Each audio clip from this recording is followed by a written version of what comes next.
Alliance நம்ம இப்போவே ஜெல்லாக இருக்குன்னு நம்ம உறுதியாக சொல்லிட முடியாது. மேபி இந்த அலையன்ஸோடைய மாற்றத்தினால நம்ம கூட ஃபியூச்சரில் கடத்தல் முதலீடுன்னு சொல்லலாம்னு ஒரு பாயிண்ட் ஆஃப் வியூ வைக்கிறாரு.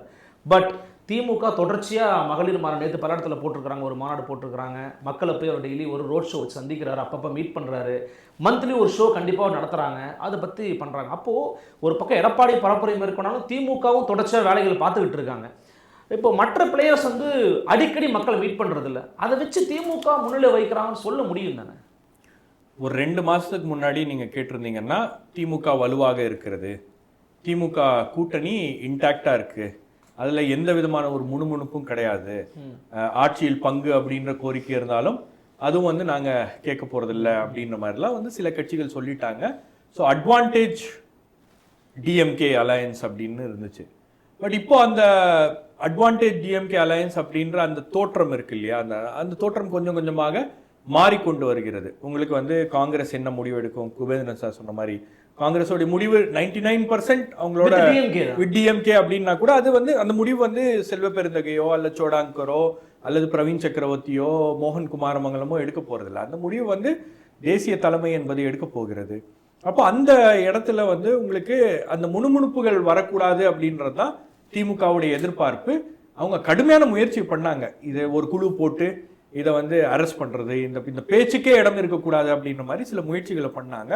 பட் அதையும் மீறி ரொம்ப ஸ்ட்ராங்கா இன்னைக்கு இந்த விஷயங்கள்லாம் பேசப்படுகிறது அப்படின்னும் போது கொஞ்சம் கொஞ்சமாக அந்த பிம்பம், அந்த தோற்றம் இருக்கு இல்லையா, அது கொஞ்சம் கொஞ்சமாக பலவீனம் அடைந்து கொண்டே இருக்கிறது அப்படின்னு பாக்குறேன்.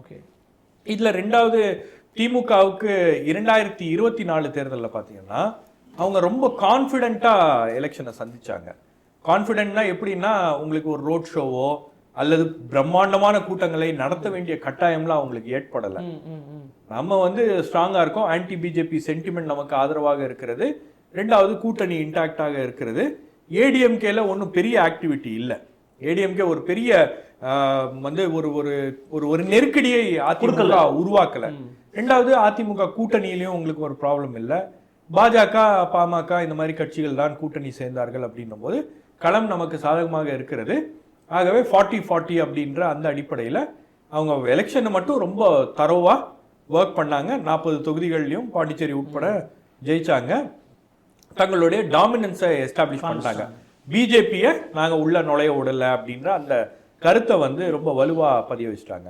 பட் 2026 தேர்தல் களம் என்பது முற்றிலுமாக மாறி இருக்கிறது. ஒரு ஸ்ட்ராங் பிளேயர் லைக் ஒரு பாப்புலரான ஒரு ஆக்டர் வந்து ஒரு மிகப்பெரிய ஃபேன் ஃபாலோயிங், மிகப்பெரிய ஒரு தொண்டர் பலத்தோட அவர் களத்தில் இறங்குறாரு அப்படின்னும் போது நிச்சயமா உங்களுக்கு வந்து ஒரு பெரிய டிஸ்ரப்ஷன் இருக்கும். இல்ல களத்துல முந்துறது யாருன்னா களத்துல இருந்தா தானங்க முந்த முடியும். விஜய் களத்திலே இல்ல, எப்படி முந்த முடியுன்ற கேள்வியில இருக்கு. இல்ல நீங்க களத்துல இல்ல அப்படின்றத எப்படி சொல்றீங்க? அவர் கட்சி ஆரம்பிச்சிட்டாரு, தேர்தலில் போட்டியிட போறேன் அப்படின்னு சொல்றாரு, அவர் போய் பிரச்சாரங்களை பண்றாரு. அப்புறம் நம்ம களத்துல இல்ல அப்படின்னு அவரை கன்சிடர் பண்ண முடியாது இல்ல. நீங்க வாக்கு போட்டியில உங்களுக்கு ஒரு ஓட்டு விழுந்தாதான் உங்களை ஒரு அரசியல் கட்சியா நாங்க ஏத்துப்போம் அப்படின்னு சொல்ல முடியாது இல்லையா. இன்னைக்கு தேதிக்கு அவருக்கு வந்து பிரச்சாரங்களை மேற்கொள்கிறார், பெரிய அளவுல அவருக்கு கூட்டம் என்பது கூடுகிறது. இந்த கூட்டம் எல்லாம் வந்து பார்த்து உங்களுடைய மக்களுடைய மனசை மாற்றக்கூடிய அளவுல அது இருக்கிறது அப்படின்றது.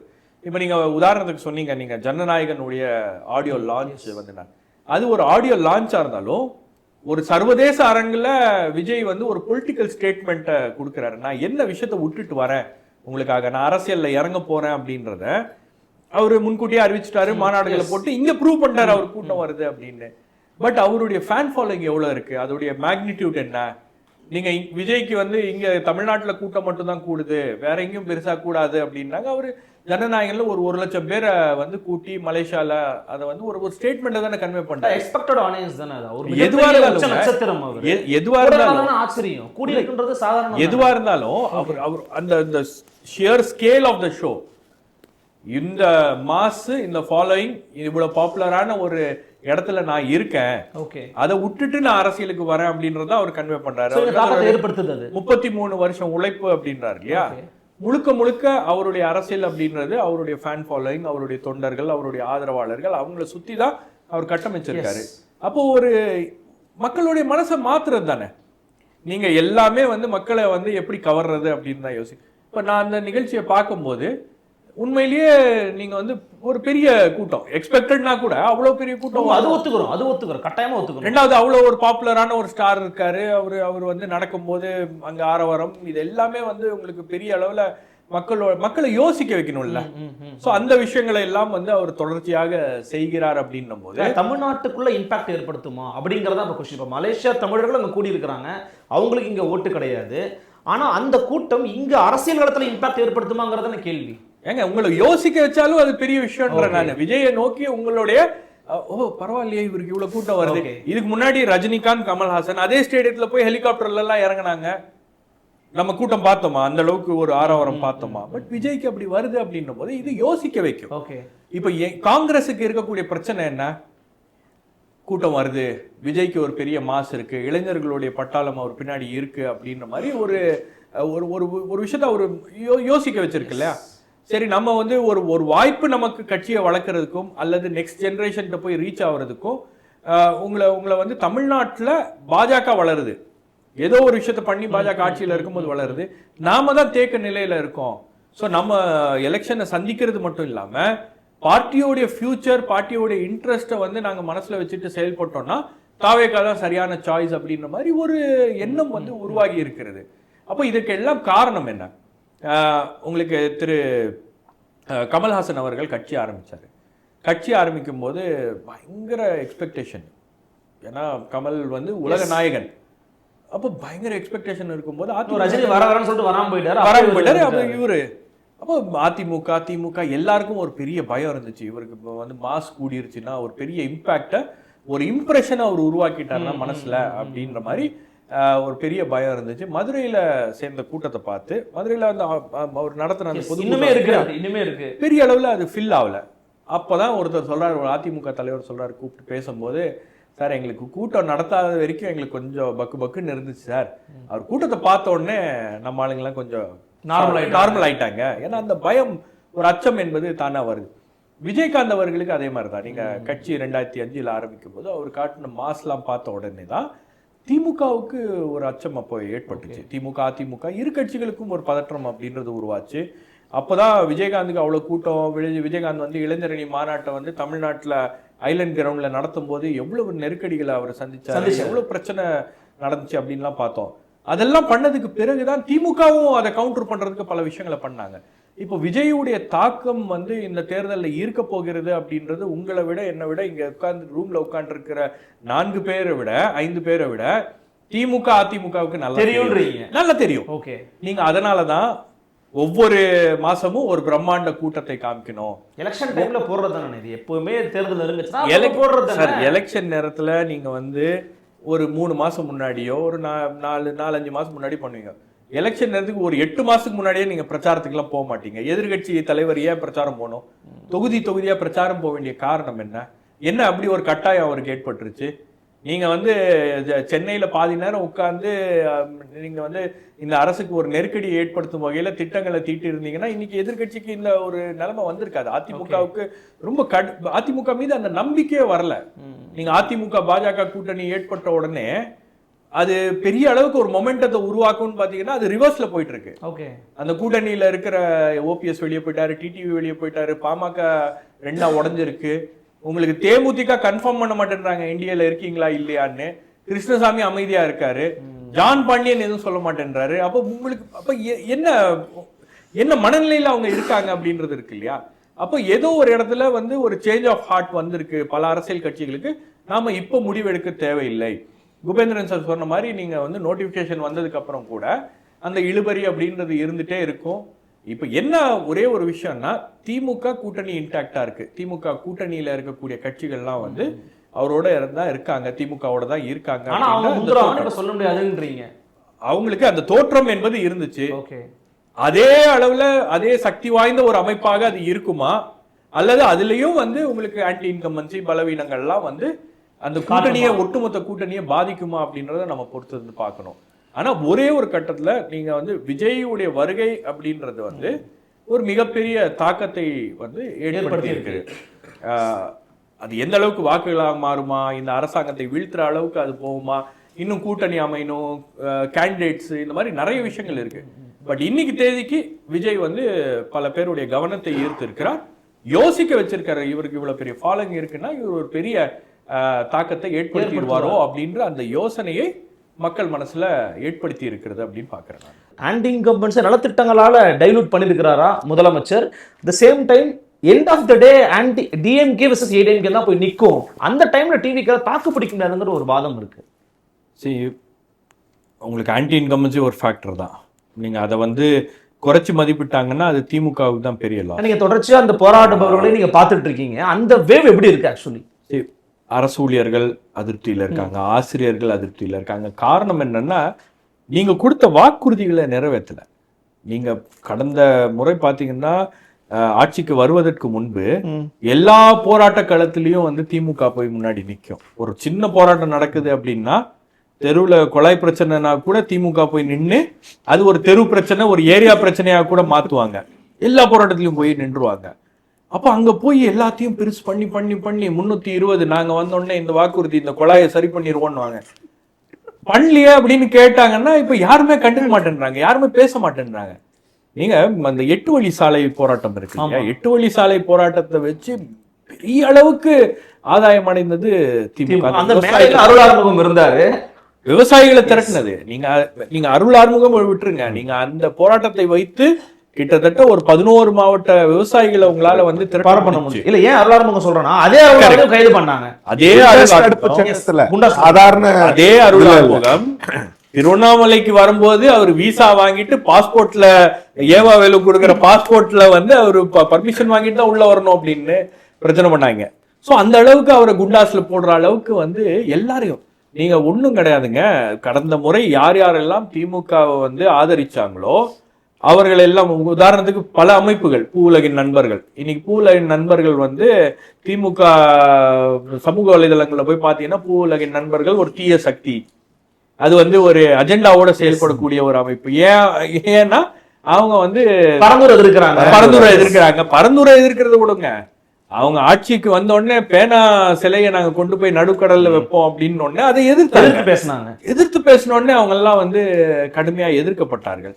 நீங்க இன்னைக்கு திமுக வந்து பாசிசத்தை எதிர்க்கிறது, ஒரு பாசிச சக்திகளை நாங்க எதிர்க்கிறோம் அப்படின்னு சொல்லிக்கிட்டே வந்து அவங்களும் ஒரு பாசிச சக்தியா மாறிட்டு வராங்களா அப்படின்ற சந்தேகம் என்பது எழுகிறது. நீங்க பிஜேபி இன்னைக்கு என்னென்ன டாக்டிக்ஸ் எல்லாம் ஃபாலோ பண்ணி பிஜேபியை எதிர்க்கின்றவர்களை கையாளுகிறார்களோ அதே டாக்டிக்ஸ் திமுகவும் கையாளுகிறதா அப்படின்ற அந்த கேள்விகள் வந்து நமக்கு எழுகிறது.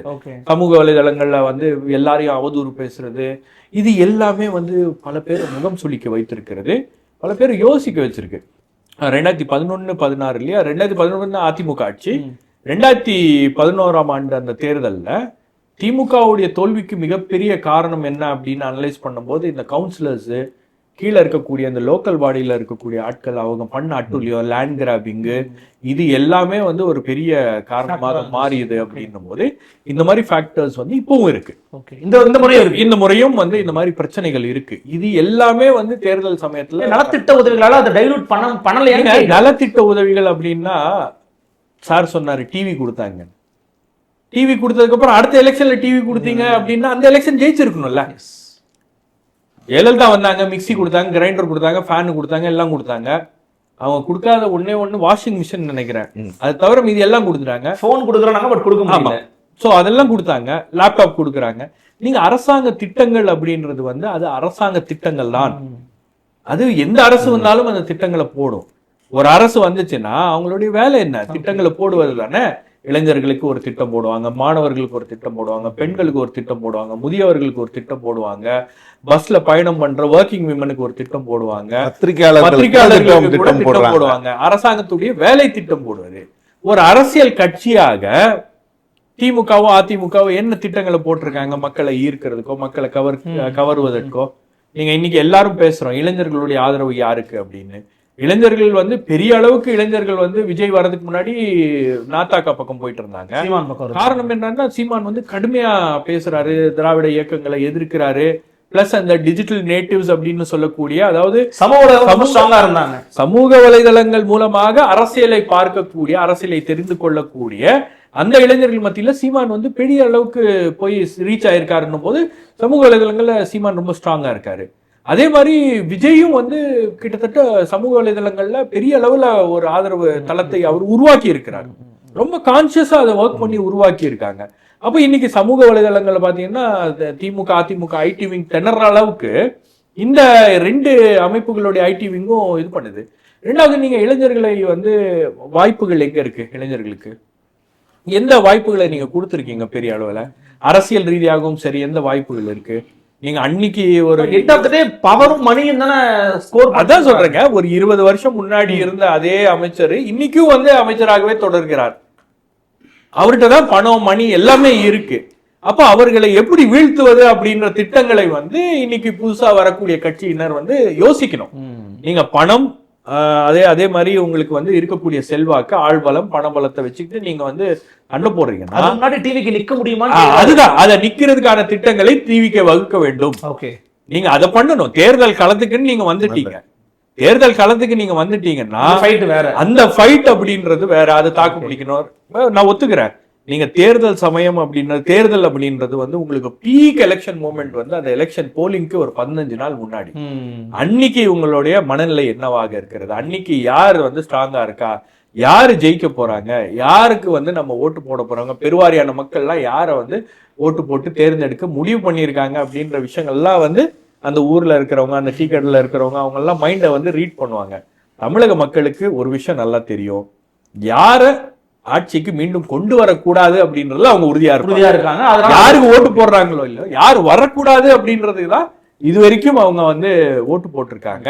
அந்த முடிவுகளை அவர்கள் எடுப்பார்கள். நீங்க என்ன திட்டம், என்ன பரிசு, என்ன பொருள் கொடுத்தாலும் நீங்க எல்லா கட்சிகளும் வந்து அறிவிப்புகளை வெளியிடுங்க. தேர்தல் மேனிபெஸ்டோல எல்லா கட்சிகளும் வந்து கவர்ச்சிகரமான அறிவிப்புகளை வெளியிடும். ஆனால் அதுல ஜெயிக்கிறது ஒரு கட்சியா தானே இருக்க முடியும். அப்ப தமிழக மக்களுக்கு தெரியும் யாரால இதை சாத்தியப்படுத்த முடியும், யாரால.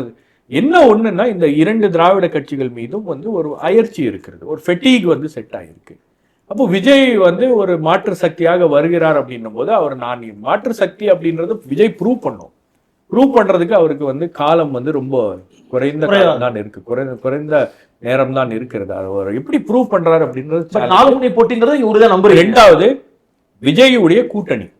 நீங்க விஜய் என்ன கூட்டணியை உருவாக்க போகிறார்? விஜய்க்கு வந்து இன்னைக்கு காங்கிரஸ் விஜய் பக்கம் வந்துருச்சுன்னா கூட அது ஒரு பெரிய பூஸ்டா இருக்கும். வாய்ப்பு ரொம்ப குறைவுன்னு சொல்றீங்கல்ல நீங்களே. ஏன்னா திமுக அணி ஒடிந்தது அப்படின்ற ஒரு இமேஜ் வந்து கிரியேட் ஆயிடும், ஒரு பெர்செப்ஷன் கிரியேட் ஆயிரும். அப்ப இந்த பெர்செப்ஷன் பேட்டில் எல்லாம் வந்து எப்படி யார் முந்துறாங்க அப்படின்றது வந்து ஒரு மிகப்பெரிய விஷயம். மக்கள் அதை வச்சுதானேங்க. இப்ப நீங்க அந்த மாதிரி ஒரு சம்பவம் நடந்தா நாம இங்க உட்கார்ந்து பேசுற அந்த விவாதத்துடைய உண்மைதான். ஒவ்வொரு காலகட்டத்திலயும் ஒவ்வொரு விஷயம். நீங்க one week is longest time in politics. ஒரு வாரத்துல என்ன வேணா மாறலாம். நம்ம 2 மாசத்துக்கு முன்னாடி இன்னைக்கு இருக்கக்கூடிய சூழல்ல பேசுறோம். தேர்தல் நெருங்கும் போது சூழல் மாறும். தேர்தல் நெருங்கும் போது உங்களுக்கு வந்து திமுக அவங்களுடைய ஆன்டி பிஜேபி ரெட்ரிக்கை இன்னும் கூர்மைப்படுத்துவாங்க, ஆன்டி ஏடிஎம்கே ரெட்ரிக்கை இன்னும் கூர்மைப்படுத்துவாங்க. அப்படிலாம் பண்ணும்போது வந்து களம் வேற மாதிரி மாறுது. இல்ல பிஜேபி ஊழல பூந்து ஏதாவது ஒண்ணு பண்றாங்க அப்படின்னு பாத்தீங்கன்னா அது எல்லாமே வந்து உங்களுக்கு வந்து நிலைமையை மாற்றக்கூடிய ஒரு சூழலாக அமையும். அப்ப இதுல எல்லாத்துலயும் வந்து விஜய் அல்லது மற்ற கட்சிகள் யார் ஒரு ஃபோர்ஸா வரணும்னு நினைக்கிறாங்களோ அவங்க அதை எப்படி சமாளிக்க போறாங்க, அந்த களத்தை எப்படி அமைக்க போறாங்க. நீங்க கேண்டிடேட்ஸும் ஒரு பெரிய விஷயம் தான். நீங்க கேண்டிடேட்ஸ்லாம் வந்து ஸ்ட்ராங்கான கேண்டிடேட்ஸை போடணும், பணம் செலவு பண்ணக்கூடிய கேண்டிடேட்ஸை போடணும். நீங்க வந்து ஒரு கே நேருவையோ, ஒரு ஏவா வேலுவையோ, ஒரு பொன்னியோ நீங்க தாக்கு பிடிக்கணும்னா அந்த அளவுக்கு உங்ககிட்ட வந்து கை தேர்ந்த ஆட்கள் வந்து இருக்கணும். சும்மா நீங்க வந்து நம்ம 20% அந்த பர்சன்ட் இந்த பர்சன்ட் வந்து உங்களுக்கு வர சர்வேஸை வச்சு நம்ம ஜெயிச்சிருவோம் அப்படின்ற மனநிலையோட நீங்க போனீங்கன்னா முடியாது. விஜயோட பெரிய கட்சியில இருக்கக்கூடிய ஒரு மிகப்பெரிய குறைபாடு, இன்னைக்கு தேதிக்கு வரைக்கும் அந்த குறைபாடு இருக்கிறது, அந்த கட்டமைப்பு தான். அந்த கட்டமைப்புல உங்களுக்கு வந்து ரொம்ப ஸ்ட்ராங்கான முகங்கள் வேணும், ரொம்ப ஸ்ட்ராங்கான கேண்டிடேட்ஸ் வேணும். உங்களுக்கு களத்துல வந்து வேலை பார்க்கறதுக்கு நீங்க மத்ததுல நீங்க அவங்களுக்கு வந்து ஒரு தெரியாத சின்னம் கூட கொடுங்க, அதெல்லாம் கொண்டு போய் சேர்த்துருவாங்க. அந்த அளவுக்கு அவங்க கிட்ட வந்து அந்த இளைஞர் படை பலம் எல்லாம் இருக்கு. ஆனா அவங்க கிட்ட வந்து நீங்க தேர்தலில் முன்னின்று சண்டை போட்டு அந்த தேர்தல் களத்தை சமாளிச்சு ஜெயிக்கிறதுக்கான ஆட்கள் வந்து ரொம்ப முக்கியம். அதற்கான அந்த போக்கஸ்ல தான் அவர் அடுத்தது வேலை செய்ய வேண்டிய ஒரு கட்டாயம் என்பது மக்களுடைய நம்பிக்கை பெறணும். உண்மை. நீங்க இன்னைக்கு அதிமுக மீது ஏன் அந்த நம்பிக்கை இல்லை அப்படின்னா, நாம பேசுறோம் தூய்மை பணியாளர்கள் அதிருப்தியில் இருக்காங்க, ஆசிரியர்கள் அதிருப்தியில் இருக்காங்க, அரசு ஊழியர்கள் அதிருப்தியில் இருக்காங்க, மற்றவர்கள் அதிருப்தியில் இருக்காங்க. அதிமுக என்ன பண்ணுது? அதிமுக அதை எப்படி கையாண்டு இருக்கணும்? நீங்க அந்த அந்த அந்த பிரச்சனைகள்ல அதிமுகவுடைய பங்கு என்ன? அந்த பிரச்சனைகள்ல அதிமுகவுடைய செயல்பாடு நிலைப்பாடு என்ன? நிலைப்பாடு விடுங்க, செயல்பாடு என்ன? நீங்க என்ன பண்ணீங்க? நீங்க ஒரு துறையை விட்டுருங்க, எல்லா துறைகளிலும் பிரச்சனை இருக்கு. தூய்மை பணியாளர்கள்ல இருந்து ஆரம்பிச்சு, செவிலியர்கள்ல இருந்து ஆரம்பிச்சு, உங்களுக்கு வந்து கிராமத்துல பணியாற்றக்கூடிய செவிலியர்கள் வரை, கிரவுண்ட் லெவல் ஹெல்த் ஒர்க்கர்ஸ் வரைக்கும் வந்து உங்களுக்கு ப்ராப்ளம் இருக்கு. ஓகே. அப்போ இதெல்லாம் வந்து நீங்க எந்த இடத்துல பரப்புரை போராட்டம்லாம் பேசுறாரு, பரப்புரை நீங்க அதுதாங்க பிரச்சனை. நீங்க பரப்புரைக்கு போய் நான் பேசினா எல்லாமே வந்து நான் பேசிட்டேன், அதெல்லாம் வந்து இந்த கணக்குல வந்து நீங்க இதை பேசிட்டீங்க, இதை பேசிட்டியா, இதை பேசிட்டியான்னு டிக் போடுற வேலை கிடையாது. கிரவுண்டுக்கு போய் நிக்கணும், கிரவுண்டுக்கு போய் நிக்கணும். நான் என்ன கேட்கறேன், இன்னைக்கு செவிலியர்கள் சென்னையில வந்து ஒரு போராட்டத்தை நடத்துறாங்க. கிட்டத்தட்ட ஒரு நாள் முழுக்க லேபர் ஆபீஸ் வெளியே அவங்க வந்து ஒரு ரோட மறித்து ஒரு 4000 பேர் உட்கார்ந்து இருக்காங்க, 5000 பேர் உட்கார்ந்து இருக்காங்க. அப்படின்னா முன்னாள் இது சுகாதாரத்துறை அமைச்சர் எங்க? விஜயபாஸ்கர் ஏன் வரல? வந்திருக்கணும்ல. அங்க ஒரு 10 அதிமுக தலைவர்கள் போய் உட்கார்ந்து இருக்கணும் இல்லையா? தூய்மை பணியாளர்கள் 3000 பேர் வந்து தூய்மை பணியாளர்கள் ரிப்பன் பில்டிங் வாசல்ல உட்கார்ந்து இருக்கும் போது ஒரு நாள் கூட வந்து அது அந்த துறையை சார்ந்த அதிமுகவுடைய முன்னாள் அமைச்சர் அங்க வந்து பார்க்கலையே. எஸ்பி வேலுமணி வந்து இருக்கணும் இல்லையா, பார்த்திருக்கணும் இல்லையா? ஏன் பார்க்கல? பார்க்க முடியாது. ஏன்னா அவருதான் இந்த பிரச்சனைகள்லாம் காரணம். பல பிரச்சனைகளுக்கு அதிமுக தான் காரணம். அப்போ இந்த நம்பிக்கை அப்படின்றது வந்து அதிமுகவால பெற முடியாததுக்கு இதான் காரணம். இந்த பிரச்சனைகள்லாம் உருவாக்கி வச்சது அதிமுக. அதை ரொம்ப கச்சிதமா ஃபாலோ பண்ணிட்டு இருக்கிறது திமுக. இன்னைக்கு எல்லா அரசாங்க துறைகள்லயும் அவுட் சோர்சிங் பண்றாங்க. அந்த அவுட் சோர்சிங் எப்படி நடக்குது, எந்த வகையில் அந்த அவுட் சோர்சிங் நடக்குது, யாருக்கு வேலை, யாருக்குமே தெரியாது. நீங்க அங்க ரிசர்வேஷன் ஃபாலோ பண்றாங்களா, சமூக நீதி அப்படின்னு பேசுறாங்க, சமூக நீதி ஃபாலோ பண்ணப்படுகிறதா தெரியாது, பண்றது இல்ல. அப்ப இது எல்லாமே வந்து பிரச்சனைகளா இருக்க போகுது. இது எல்லாம் வந்து எதிர்கட்சியா இருக்கக்கூடிய அதிமுக பேசல, தாவேக்காவும் இந்த இஷ்யூஸ பேசல. நீங்க இந்த இஷ்யூஸ வந்து சீமான் பேசுறாரு சில சமயங்கள்ல. நீங்க அன்றாடம் நடக்கக்கூடிய இந்த பிரச்சனைகள், இந்த இஷ்யூஸ் எல்லாம் நீங்க பேசாம தவற விட்டீங்கன்னா மக்கள் உங்களை நம்ப மாட்டாங்க. நீங்க வேணா சொல்லலாம், ஒரு ஃபோர்ஸ், ஒரு ஃபேக்டர்னு சொல்லலாம். மக்களுடைய நம்பிக்கை பெறுவதற்காக நீங்க என்ன பண்ணீங்க முக்கியமான விஷயம். இதெல்லாம் தான் வந்து மக்களுடைய மனங்களை மாற்றக்கூடிய ஒரு நடவடிக்கையா இருக்கும். தேர்தலுக்கு முன்னாடி நீங்க என்ன ஒரு பிம்பத்தை கட்டமைக்கிறீங்களோ அதை எல்லாத்தையும் வந்து மக்கள் ஃபாலோ பண்றதுக்கு ஏதுவாக இருக்கும். தாவேக்கா சில இஷ்யூஸை டச் பண்ணியிருக்கு. பரந்தூர் விஜய் போயிட்டு வந்ததுக்கு பிறகு எத்தனை தாவேக்கா நிர்வாகிகள் அந்த ஊருக்கு போயிருக்காங்க. ஏகனாபுரத்துக்கு எத்தனை லோக்கல் மாவட்ட செயலாளர் எத்தனை முறை போயிருக்காரு, புஷி ஆனந்த் எத்தனை முறை போயிருக்காரு, இல்ல மற்றவர்கள் எத்தனை முறை போகாதனாலதான் சைலண்டா கவர்மெண்ட் வந்து தான் வேலையை பண்ணிருக்காங்க. சேலம்ல பண்ண முடியல, ஏன்னா அங்க அரசியல் கட்சிகளும் விவசாயிகளும் தினம் உட்கார்ந்துட்டு இருந்தாங்க. அதான் நானும் கேட்கிறேன். இப்போ சமீபத்துல ஏர்போர்ட் மூர்த்தி ஜெயில போட்டாங்க. நாம் தமிழர் கட்சியுடைய சீமான் ஏன் போய் அவரை ஜெயில பார்க்கணும்? PR பாண்டியனை இப்போ ஒரு கேஸ்ல ONGC கன்விக்ட் பண்ணி இப்போ அவர் வந்திருக்காரு வெளியே. கன்விக்ட் பண்ண உடனே ஒரு 4 தாவேக்கா நிர்வாகிகள் போய் அவரை ஜெயில போய் சந்திச்சிருக்கணுமா இல்லையா, போய் பார்த்திருக்கணுமா இல்லையா? அந்த மாதிரி ஏகப்பட்ட விஷயங்கள் இருக்கு. அருளை இப்ப புடிச்சு ஜெயில போட்டாங்க. திருப்பியும் இப்ப திருவண்ணாமலையில, அதாவது இந்த இளைஞர் அணி மாநாட்டுக்காக அவங்க அந்த அந்த பகுதியில இருக்கக்கூடிய ஒரு ஆத்துல இருந்து மணல் அள்ளி கொண்டு போய் அங்க போட்டாங்க. இதை யாரு பண்ணது? ஏவாவேலு தான் ஏற்பாடு பண்ணாரு. நீங்க அவரை எதிர்த்து அவர் வந்து அந்த குரல் கொடுத்தாங்கன்னு 23 விவசாயிகளை பிடிச்சிட்டு போய் போட்டாங்க. இது அவங்களுக்கு தெரியாதா? நீங்க போய் ஜெயில போய் ஏன் அவங்கள போய் பார்க்கல, பார்த்து ஆதரவு தெரிவிச்சிருக்கலாம். அதாவது இதை திமுக பண்ணிருக்கோம். திமுக எதிர்கட்சியில சார், இல்ல திமுக எதிர்கட்சியாக இருக்கும் போது ஏன் இவ்வளவு இல்ல சார், எதிர்கட்சின்னு சொல்ல வர சார், அவ்வளவுதான். எனக்கு எந்த ஆசையும் இல்ல சார். இவ்வளவு பிரச்சனைகளும் ஏன் வந்து பூதாகரமாக பேசப்பட்டுச்சு அப்படின்னா, சின்ன சின்ன பிரச்சனைகள் நடந்தாலும் அதை திமுக உள்ள போய் அதை பேச வச்சு அதை அரசியலாக்கி அது ஒரு மக்கள் மத்தியில பேசக்கூடிய ஒரு பேச்சு பொருளாக்கக்கூடிய ஒரு நடவடிக்கையில் அவங்க இறந்த வல்லமை இருக்கு திமுகவுக்கு. அது அவங்க பண்ணாங்க. இன்னைக்கு ஒரு விஷயத்த வந்து இவர் ஒரு வாட்டி பேசிட்டாருன்னா அது அப்படியே வந்து ஒரு விஜய் பேசிட்டாருன்னா அது ஒரு பெரிய இஷ்யூவா அவங்க சமூக வலைதளங்கள்ல பேசுவாங்க. அந்த லாஸ்ட் 1 month இருக்குல்ல, அதுதான் குரூஷியல். அதுலதான் மக்கள் வந்து முடிவு பண்ணுவாங்க. அதுலயும் அது லாஸ்ட் 15 days இருக்கு பாருங்க. அந்த 15 days பிரச்சாரம் பீக் எலெக்ஷன் டைம்ல தான் மக்களை வந்து நீங்க எப்படி கவர்றீங்க, எந்த அளவுக்கு நீங்க உங்களை வந்து பலப்படுத்தி வச்சிருக்கீங்க அப்படின்றது. நீங்க அந்த கூட்டணி வந்து திமுகவை வீழ்த்த முடியாது அப்படின்ற ஒரு பிம்பம் வந்துருச்சுன்னா ஒரு 3 கார்னர் கண்டெஸ்ட் தான் அது வந்து நிற்கும் டைட்டா. ஒரு பக்கம் விஜய் ஒரு கூட்டணியை உருவாக்குனாருன்னா அந்த கூட்டணி பெருசா இருக்கும், இன்னொரு பக்கம் அதிமுக கூட்டணி, இன்னொரு பக்கம் வந்து திமுக கூட்டணி.